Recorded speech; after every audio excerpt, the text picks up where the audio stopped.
I am Madison Timmons. I'm Chris Susie. And we're paranormal specialists who live in the most haunted city on earth, Savannah, Georgia. Every day is Halloween in our line of work, so join us as we spin true tales of haunts, murders, and disturbing Savannah history.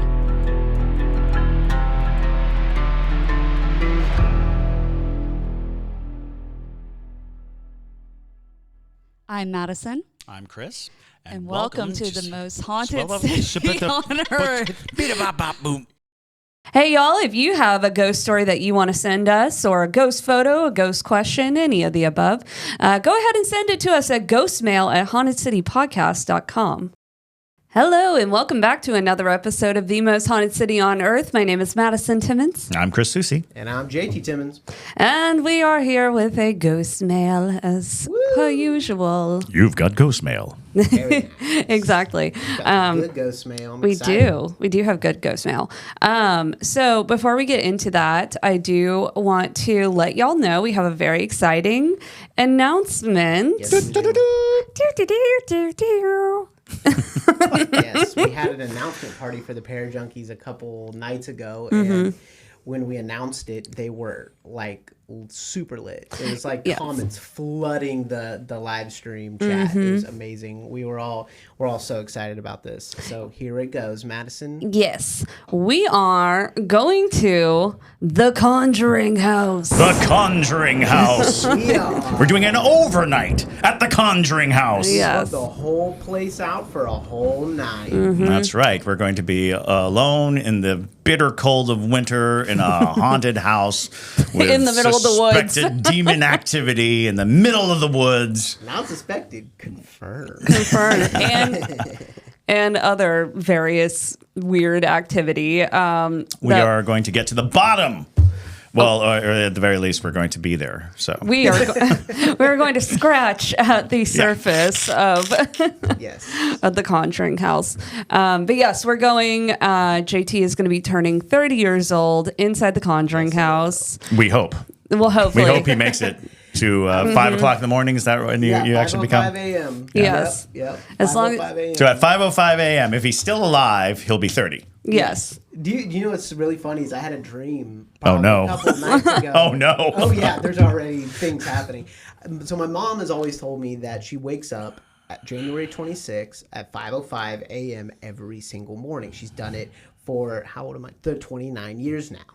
And so I had a dream that she called me, and I was leaving the Conjuring House, and she goes, because she knows obviously that I'm turning 30 inside of it, and she said, hey, JT, I didn't wake up at 5:05 this morning. This is the first year. And I remember thinking in my dream, do you think that a negative spirit was trying to block that connection to me and my mom? And those are just that's what this podcast has done. I don't have those types of dreams. I was going to say, that's a very detailed and It used to be that I would just be covered in pug puppies, like for my entire dream. You exchanged pug puppy dreams for nightmarish demons stole your connection with your mom. Thanks, podcast. No more pug puppies. Nope. Demons blocking my connection to my mom.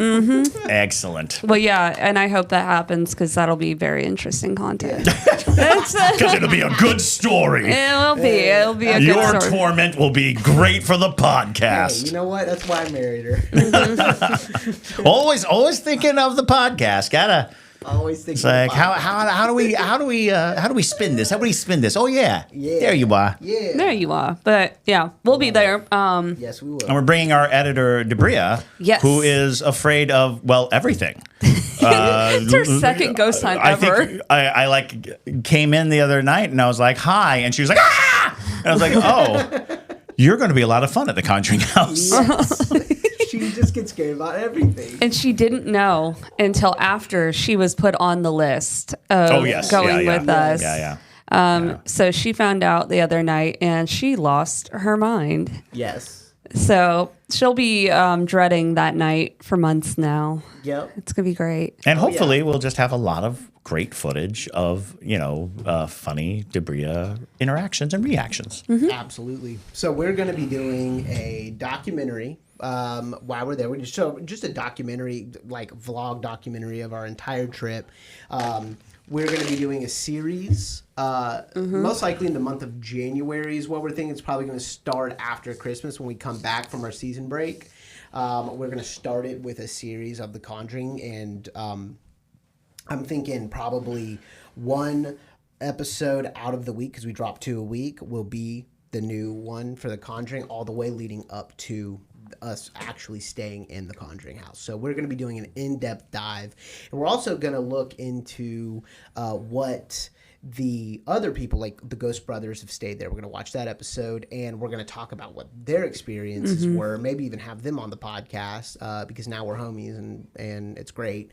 And then also talk about our Two Girls, One Ghost experience, with and their experience with the Conjuring house and all that. So it's going to be super fun. Yeah, a lot of people are doing the Conjuring house right now.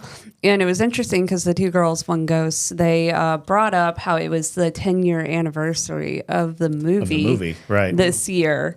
Well, and because they restructured the Conjuring house over the pandemic. They kind of restructured both the access to it and how you can, rent out an overnight and all this stuff, because I think that people realized what a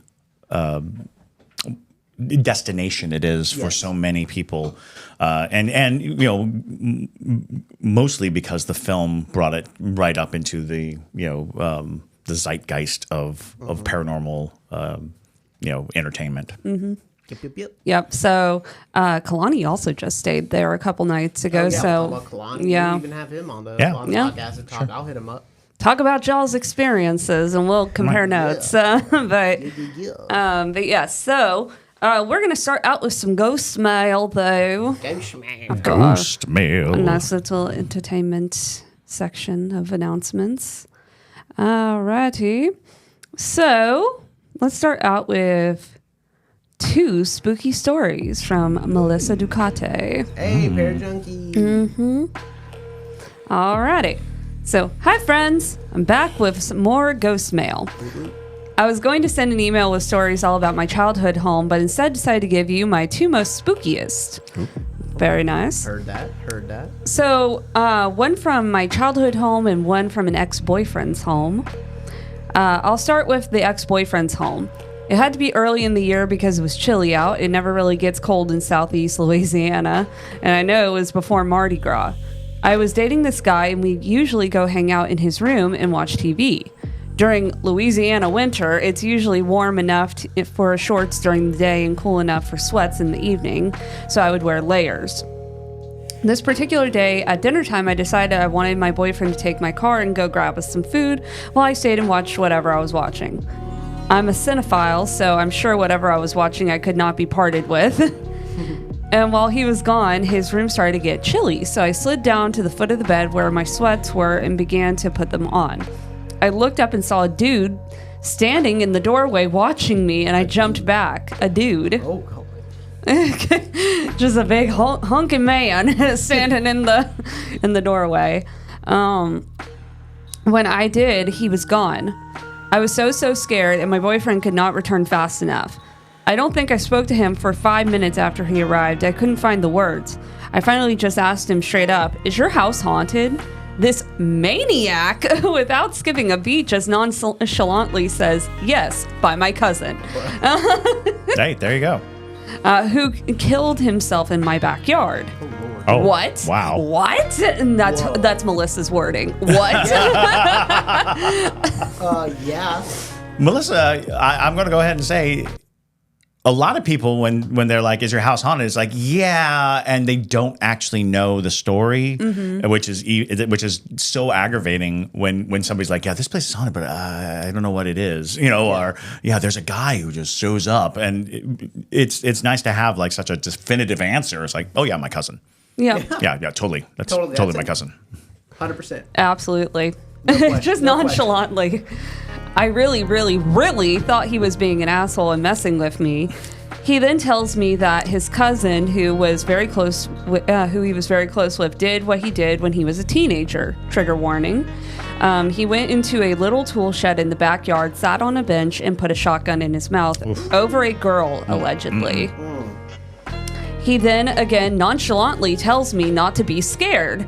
He's probably just checking me out. I didn't want... That's even worse. Yeah. Tell your cousin to keep his eyes to himself. There's a certain creep factor there. But anyways, so I didn't want to walk through that doorway, but I wanted out of that house. I even considered climbing out the window. Yeah. This is the only time I've ever seen a full-on person. It was quick, it was alarming, and I've never been the same. The second story happened at my childhood home, and it didn't even happen with me. It happened with my mom and my 2-year-old son. One night, my mom was watching my son, and my dad worked night shift, and my brother was working late, so it was just her and my son. The house was dark, and they were watching TV in the living room when my son looked down into the dark hallway and excitedly screamed, "Papa!" Oh. Everybody loves when their child screams, "Papa!" in the middle of the night. Alarmed, my mom leaned her head to see what he was seeing when my son said, "Uncle Bruce," to make it... Uncle Bruce. Yeah, you do. Mm-hmm. Maybe it was him. No, he's perfectly alive. He's perfectly alive. But, well, he could be haunting her. You never know. Ooh. Anyways. It would be odd, but not impossible. Not impossible. To whatever he was looking at in the hallway, to make it just slightly more terrifying, with a shaky, scared voice, my son says one more time, "Papa?" Well, for my mom jumps up like the baddie she is and flips on the lights. The baddie? Nothing. She even searches the whole house because I guess she knew no living person was actually there. What scares me about the story more than anything is the fact that at the end of the hallway was my bedroom, and whatever my son saw looked like a large man. Ooh. I'd love to hear what y'all think. You all are so incredible, and I appreciate everything you do. You're truly a safe space, and thank you for creating this little community. Aww. Send Patrick my love. Melissa. Patrick, you're getting fans. Yeah, yes. Patrick has more fans than I do. Yeah, there's going to be Patrick merch one day. We do need Patrick merch. Yeah. Target Suses. Anyway. Well, he's ours now. He's ours now. I can make Patrick merch. Yeah. I'll do that. That's a great idea, actually. Yeah, definitely. Anyway, little Patrick cat, cute. Is it crazy that the scariest thing, in my opinion, of course, it's subjective, but the scariest thing that a ghost can do is just freaking stand there? It's pretty scary. Well, yeah, because there's all this hidden intention. Yeah. It's not that it's standing there. It's like, what is it? What's its plan? What's going to happen? When something is like charging at you, sure, scary, but you know its purpose is it's coming at you, it's moving, it's doing something. Just to have something just stand there. I would put that in because it's that weird sensation that you're being watched. Mm-hmm. That there's something there that is just omnipresent and that's a heebie-jeebie factor. Well, and plus, humans are fidgety. And so it's like when you see something that is just standing abnormally still, it puts you on guard because I don't know if it just goes back into our little monkey brain portion or if it's just like predator. It's like... Predators get very, very still before they strike. They're sneaking up. They get, if you see a cat right before it strikes, it gets to that point at which it tries to... I had a dog, Ranger, who right before he would attack something, he got so still because his goal was to kill all cats. And it's like my mission. But when he found a cat, he didn't charge it. Yeah. He got so still that the cat would ultimately lie down in front of him. It was the weirdest thing, and I'm like holding the leash and trying to pull him away, but he's just like, don't mess with me. Oh, wow. He's like, I will eat. I'm about to kill this cat. Yeah. That's so interesting. Well, Chris, you were the one who said that the scariest thing is like the scary thing about clowns, for instance, is that they look almost human. Almost human. Almost human. And it's like when things are almost, oh, there goes Jingles. Almost. Yeah. Almost human. For the listeners who don't know Jingles, Jingles is our new clown doll. He jingles. And, He does jingle. And He's saying hello. He makes technical difficulty happen. And, Yeah, he is. And next time that does happen, he's getting burned. So Don't burn. No, we just put them on your keys. Yeah, he has on your keys. he has a keychain Ginormous. ring on him, but he is a good like 10 inches tall. oh my god.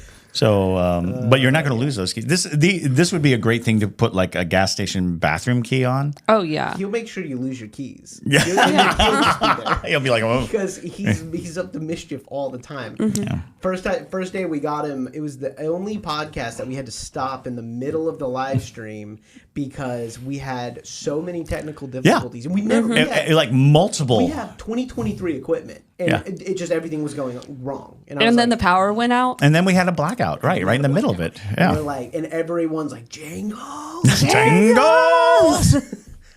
Anyway. He does that. So those were two super creepy stories. I've seen a lot of videos on social media because my social media be like really on haunted TikTok, right? And That's right. it's You're just on haunt nonstop talk. ghosts. Because I love videos of ghosts, even if they're scary and fake, and you know that they're fake. I do enjoy them. When They're they look a compelling little more because realistic. one of the things about like people who perpetrate fake videos, their intent is to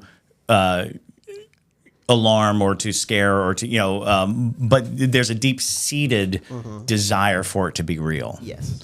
And there's something that mechanically is going on where our need for the veracity of a ghost story to be because being met by skeptic after skeptic after skeptic, it's like I'm gonna make something that they can't deny. I'm gonna show them something that they can't deny, and it's fascinating because there is like this wide range where I've seen many videos that people are earnest about how true it is, but my mind can't wrap around it. It's like, oh, okay, that's more than and you immediately go to, well, how would I pull that off? How would I do that? And it's like, oh, well, that's kind of easy. I'll just do this or just do that. But I do enjoy the notion that there is just a cadre of people who feel it necessary to create these things because it's the classic ghost story. It's the classic, campfire. Our campfire is turned into a computer screen. That's so true. And there was a time when we used to gather around and people would tell you the story of the woods, but now we've got the entire world telling us the story. I prefer the campfire still. Yeah, well, I enjoy it personally. One-on-one ghost stories, even in the podcast setting, it's like it's not the same as being in a small group of people in a kind of eerie place, getting that firsthand story. It's true. So what I was saying with that was I've seen a lot of videos of kids looking into dark spaces and being like, or animals. Who's that man? Who's that? Yeah. I mean, it's just like, it's super creepy. Madison, you were smiling for a while there because when you have something on your on your mind, you smile. What was it? I have to know now. You were smiling ear to ear. Anyone watching on YouTube will see it. And my brain's not functioning fully today. And so my brain went to this place of, if you've ever watched a How Ridiculous video where they strap Rexy to these things and they launch him into space or they bash him with things. And I was like, what if we did a video where we just attach jingles to things? That was where my brain was. Literally. Oh my gosh. Oh, and I just pictured how funny that would be to just launch jingles on a rocket to I don't know. That was where my brain was. Maybe we could film it in slow motion, me shooting him with a shotgun. How about that? Not the same. I want to. We don't want to obliterate him because what would really be funny is if we could put him through a series of tests and he just wears the damage. Right. I'm going to come in, my computer's fried. Jingles is That's true. We are openly threatening Jingles. So if you don't hear from us, you know what happened. It was Jingles. Literally, hold on. I'm going to get a shot of it in 1 second. That guy. That's Jingles. Jingles. Garbage. Jangle. Should I give him one of the swords so he at least has a fighting chance? Horrible pain to us. It's gonna be like Pet Cemetery. He's gonna come and slash our heels. Our Achilles heel tendons. Oh, that was one of the worst gore scenes. shots. It was so intense. Oh, I love that scene. Yeah. That is one of my favorite scenes in any movies when he puts that knife through the Achilles heel and slices it. Oof. So Good intensely. gore. Good gore. Yeah. So good. Also, complete side note, but relating to movies, The Blob is one of the most underrated horror films. Yes. And You're talking about the gore. remake, right? No. The 80s or the original? The 80s, yes, the remake. Yeah. Yes. No. Amazing. Unbelievable. Yeah. It's so good. If you haven't seen The Blob, It's amazing. whatever, it's like 86, stunning. I think. It's incredible gore. It has a storyline that is very fun. And up It's to just that great. point, there were a lot of effects and things that happened that had not been seen. Yeah. Certain things became commonplace, but there's a scene involving a kitchen sink drain that really, truly, like I saw it in the movie theater when it came out, and I remember my brain going, I don't. That's new. Yeah. That's new. That's a new one. That's a new one. I'm well done. Yes. But it's a great homage to the original. But I actually think it outpaces the original in just plot. It does a really good job. So All right. now that we've tangented, we have ADHD'd all over the place. Well, she did mention that she was a cinephile. Yes. So here we are. so you'll appreciate talking that. movies. Yeah, that's for you, Melissa. Yes. But okay, moving on though. This one has pictures. So Pictures. basically they said, I wanted to send these to you guys. They are from a listing in my town. Oh yes, realtors, send us your ghost photos. I've seen some really good ones. Some people showing houses and being like, "What is that?" It's like, oh my god. But these are from a listing in my town. These photos are straight off the listing. I know the listing agent, and they did not even know this had shown up in the photo until myself and a friend reached out. So as far as I know, they have not been doctored or edited in any way. Apparently, the husband in the photo on the fireplace passed away several years ago. Looks like he is still hanging around. Airdrop it to me so I can have it for the break. Yeah, so there is 3. Ooh. Airdrop them over. Really pretty house. Hold on.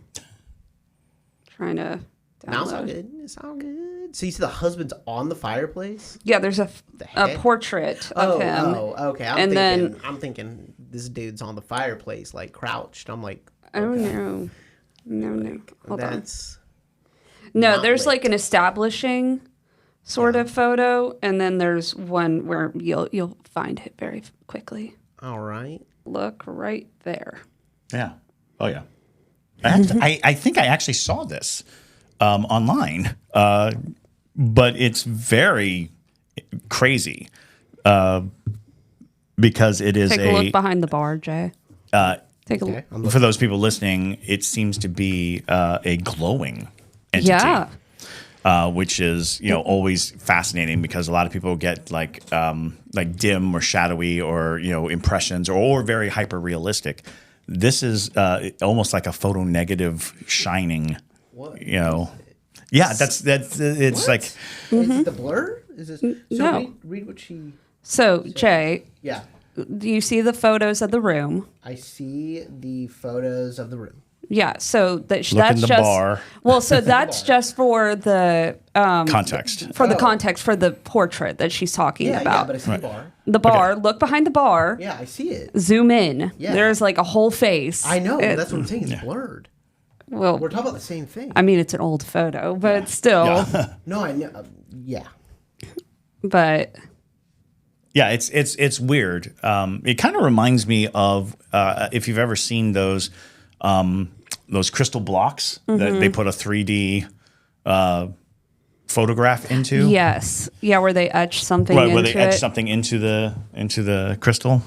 It looks like almost if you ever rode the Haunted Mansion at Disney World, the projections they do of the ghosts, it feels like that, where they're like in the So bar. we're talking about the head to the right side of the bar. There's like a whole body. There's a whole body. Yeah. It's got a shoulder. I see a body. jacket. I see. Yeah.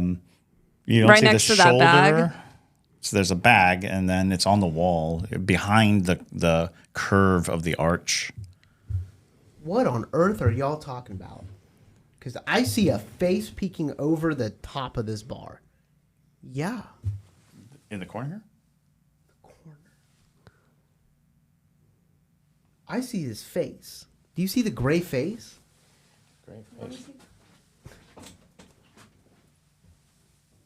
That's not what we're talking about. Yeah. We're talking about this. Oh. What on earth? What the heck is that? What the? Were you looking at the wood grain of the thing and seeing faces? Dude, He was- I don't know what Madison, show what I was looking at. He was looking at. He was like, It looks like a girl's big old head. right But there. it's blurred. Oh, I see. Yeah, I would think those. Yeah. What is going on? in No, this we're photo? talking about the whole man. That's a whole dude. The glowing guy. He's like looking at patterns in wood, going, "I see a face," and we're like, "There's a glowing man just 2 inches away." So what's the story behind this? So basically, she knows the listing agent, and this is from an agency or like from a listing It's in a her listing town. for real estate, a realty listing. Wow. That's wild. And so It is wild. the listing agent didn't know that this was in this photo Right. until she was looking at the Until listing. She was told, yeah. Yeah. It's like, what is this? crazy. Yeah, that is amazing. You can see his cheekbones. Yes. Yeah. And so that was what the context of the portrait was, is because they think that it's that guy in the portrait. Right. Wow.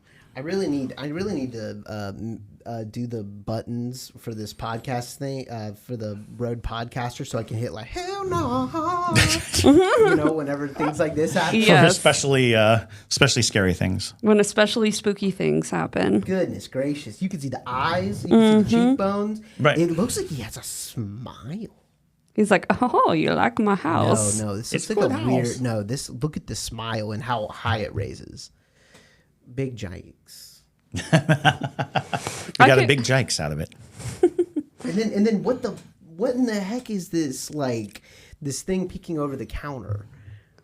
See, Lord. That Yeah. is very.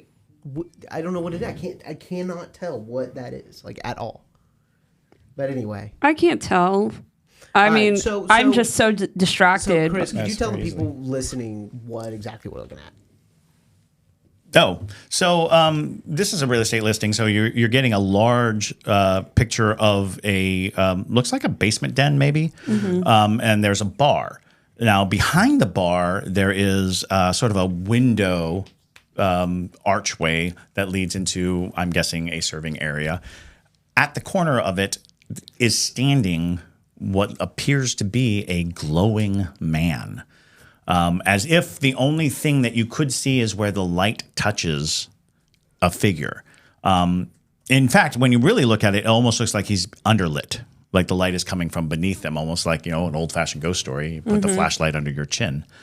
Now, JT finds himself caught up on the fact that there is a strange anomalous shape that looks like a head that's kind of cut off almost at the jawline, looking over the bar. But it is not as very intensely formed as the man.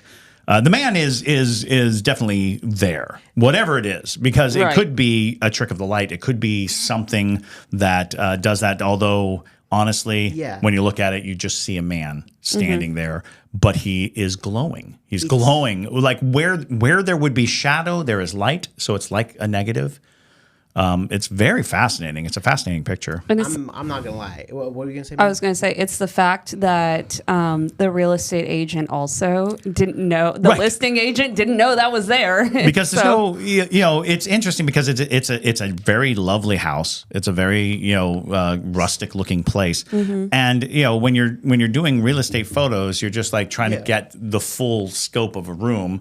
And then apparently they listed this picture. So people who saw the listing were like, "What's that?" Yeah. And they're like, "It's a beautiful house with 4 bedrooms, 2 bath." Wait, what?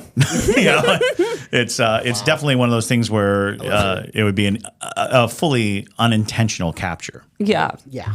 No, it's so true. And to be honest, when people capture these photos, we've talked about this on the podcast, it's about who's taking the photo, not the camera, right? Absolutely. That is very true. I've been thinking about doing like a test where we go around Savannah one night, taking photos on both a DSLR, an iPhone, and then maybe some other camera, and seeing what captures what type of potential entity if we do capture anything. And, if you're ever doing a ghost hunt, it is a good idea to pass a camera around. Yeah. To pass a camera around because someone in your group might be more in tune, or the ghost might be more interested. They may want to, show themselves to a specific person. Yeah. So by passing a camera around, you're actually doing a couple of things. You're getting different vantage points and viewpoints because people are drawn to different things when they take pictures. You are proving that it's not the camera, but the different people who are holding it. So you're actually testing to see who has the most rapport with the spirit of an area. And it can change from place to place. That's something that's really important too. You can go into a place where the ghost doesn't like women, and so it's going to be more responsive to men. You can go to a place where it doesn't like men, more responsive to women. It could be about an age difference. It could be about, just your general energy, and it can change. You can just be in a place that is far more receptive to you than the person standing next to you, but that's not necessarily an indication of your abilities. Like, you could be a very open and very gifted person, but the ghost may not want to participate with you. Right. They may not want to engage with you, and that is simply because ghosts have tastes too. Ghosts have preferences, and some of them are well documented. You know that if this person was brutally murdered by a guy with a tattoo, then it's possible that if you have a tattoo, that ghost will stay away from you. It will be afraid of you. So literally every millennial. Go to. Yes. So, moving on to our last ghost mail, we've got some Fright Night at the Mirabelle from from Dawn. Dawn. Yeah. This just happened. Junkie Dawn. Correct. So this just happened. And her man. Yes. Yeah, this was only 2 weeks ago. So, warning: this ghost mail could be long. We love long ghost mails. Yes. Hey guys, first of all, it was great meeting all of you Wednesday. Lunch was fun getting to meet you all. And of course, after we left, we went up to our room. Everything seemed pretty normal as we settled in, had pizza, and just chilled for a bit. We went to sleep early because we had a long ride back home the next morning. Little did we know that we would have a paranormal experience and leaving much earlier than we thought. Mo woke me up around 11:30 p.m. telling me that we needed to pack our stuff up and leave right away. He said that he had been woken up several times throughout the night, 3 times to be exact, and had seen a shadow figure each time getting closer and closer to him. He described the figure as wearing a long dark coat with a top hat. Immediately I thought, the Hat Man! He didn't know who he was or what I was talking about. He had never heard of the Hat Man. He said that shortly after, he heard 3 knocks on the wall right next to a huge mirror that was facing towards us in the bedroom. No. And after that, he heard the 3 knocks. Then he heard a single knock and saw a woman crawling on the floor. And soon after, heard a whisper that seemed to travel saying, "Help me." I don't like that. Oh boy. That's when he said he freaked out and woke me up. I thought he was joking with me. I questioned him several times to make sure he wasn't playing a prank on me, but I instantly saw he was shaking uncontrollably. Whoa. Trust me, he's not one to scare easily. He's been through a lot, including his stepfather. His stepfather was always looking for life's answers, so he decided maybe he should visit a cult because he wasn't getting his answers anywhere else. Rosicrucian I'm not sure what that is what he discovered. He brought back literature, and soon after, and the family experienced the smashing of dishes in the kitchen several times, etc. Not long after, his stepdad threw away all of his literature, expressed loudly for whatever or whoever was doing this to his family to leave, and suddenly the experiences stop. Later in his 20s, Mo experienced a shadow child while he was home sitting for a couple house sitting for a couple, and he noticed a Ouija board on the coffee table but thought nothing of it. That night, a shadow child appeared while he was sleeping on the couch. He said that it was staring at him even though he couldn't see a face, and then the shadow child jumped off the backrest and he could feel the indentation of the child jumping off of the couch and ran into the kitchen. Mo said he ignored it and tried to go to sleep right away. The next morning he left as soon as he woke up and never returned to that house. Anywho, back to the story at the B&B. So I got up and started packing. We were putting on our shoes in the living room, and then there were 3 knocks at the on the floor between us. On the floor! I was shocked. Mo asked, "Did you hear that?" I was stunned, and I absolutely did. We rushed out of the room and headed home that very same night. Crazy. Got home at 4 a.m. and slept with the lights on for 3 nights. That's our story at the Mirabelle. I would love to hear your thoughts about this. Love to all, Don Nielsen. Oh boy.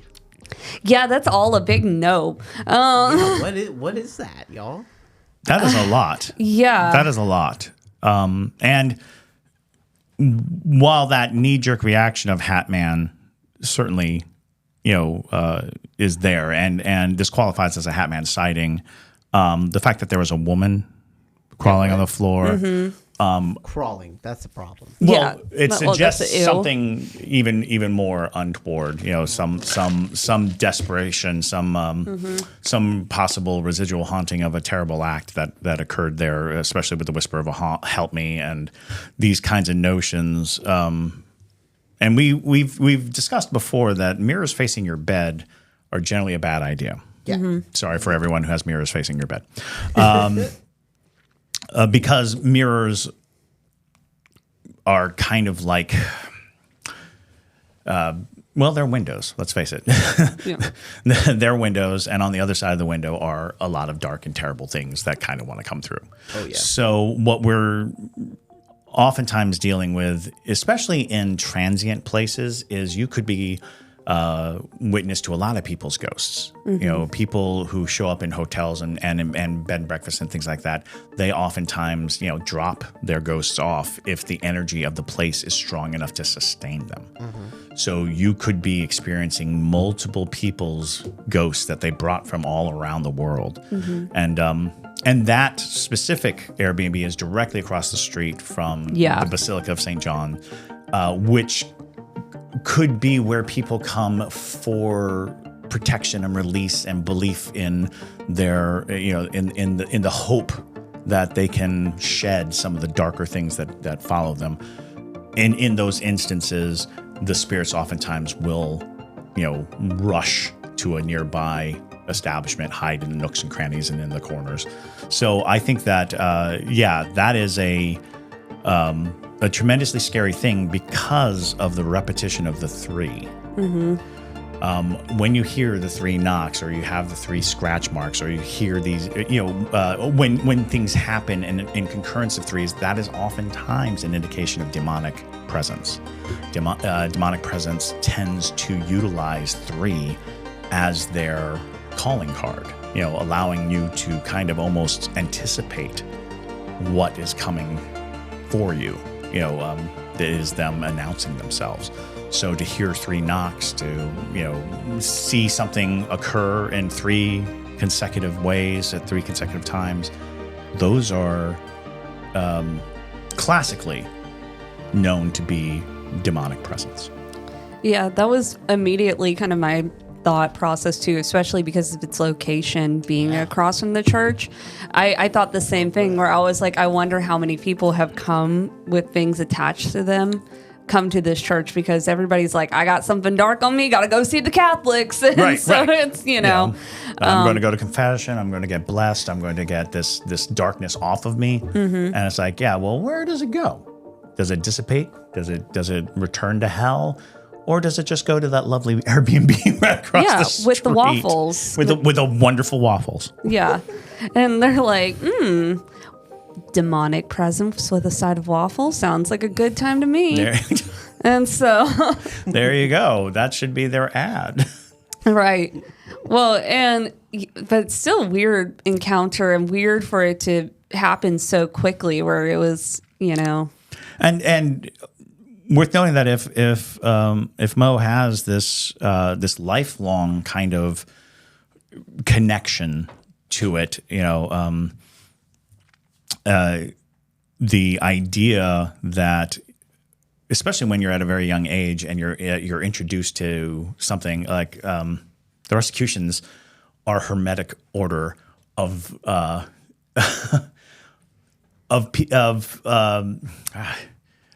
it's complicated to explain the Rosicrucians without seeming inflammatory, because I would not classify them as a cult, but they do absolutely deal in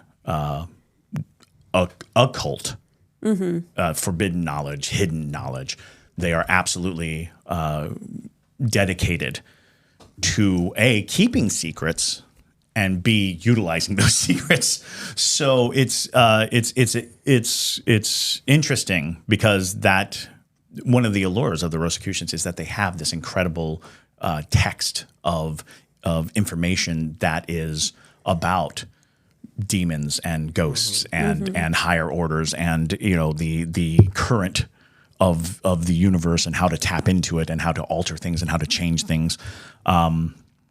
So to be introduced at a young age to that type of thing can make you a magnet for it. Can mark you as a person who can and should perceive these things. So I think in the short order, it sounds like you had a very intense interaction. In the long term, it sounds like there might be a gift at work. Sure. That you can hone, you can pay attention to, or you can try to seal and shut down. That is entirely up to the individual. Sometimes when you are faced with the prospect of a lifetime of seeing and experiencing things like this, you might want to just shut it down. And there's nothing wrong with wanting to shut it down, and there's nothing wrong with going about shutting it down. But a lot of people find that once the initial shock of it is over, you're in a new world. You now have the option to explore and see, whatever there is to see that may not have been readily accessible to you before. For sure. Thank you, Dawn. Yeah, thank y'all. That was creepy. That was super creepy. So thank y'all. Crawling entity. Yeah. Ew. One of my favorites. Oh, Crawling entities. Certainly so good.